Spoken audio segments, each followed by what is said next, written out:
We were struggling for the just cause of Tibet. For the Tibetan Youth Congress, we are struggling for the complete independence of Tibet for more than 5 decades.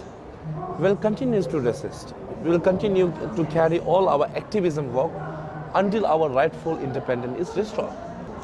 For the Chinese government, under the dictator Xi Jinping, I want to convey this message that if you have some brain, you have some kind of this inner thinking, it's the right time to resolve Tibet issue with the presence of His Holiness the Dalai Lama.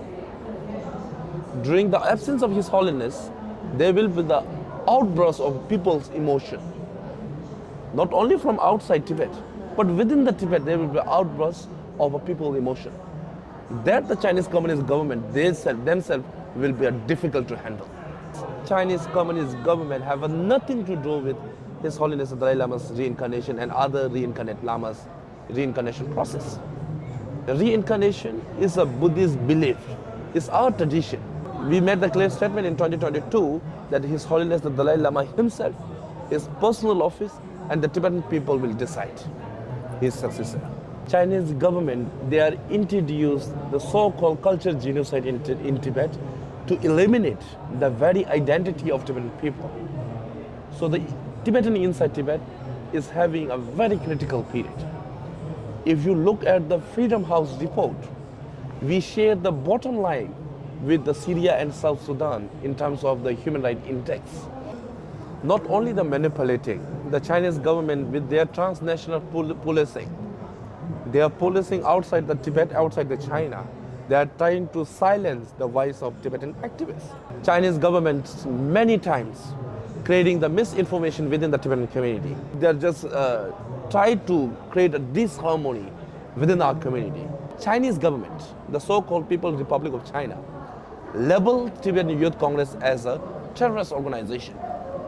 But the fact is, Tibetan Youth Congress struggle for the complete independence of Tibet with the non-violent strategic goal. Tibetan Youth Congress struggle for the complete independence is not against the middle way. When the middle way was officially recognized as this, our Central Tibet Administration official policy, we always say, TYC respect and honor the middle way policy. Our major target, our major threat is the Chinese illegal occupation of our nation. Historically, Tibet was an independent nation. We have many historical proof. During the rings of Tibetan Empire, we have a close relation with many of the neighboring countries. There is a strong pillar clearly mentioned. Tibet will be happy at the Tibet land, China will be happy at the China's land. So like this, we have a strong pillar as the proof of Tibet as a sovereign independent nation. We have many of the historical drafts written by the historians, especially many of the Chinese historians. They clearly mention that the Tibet was an independent nation because before the Chinese illegal occupation of Tibet. This is the kind of baseless claim which is made by the Chinese Communist government.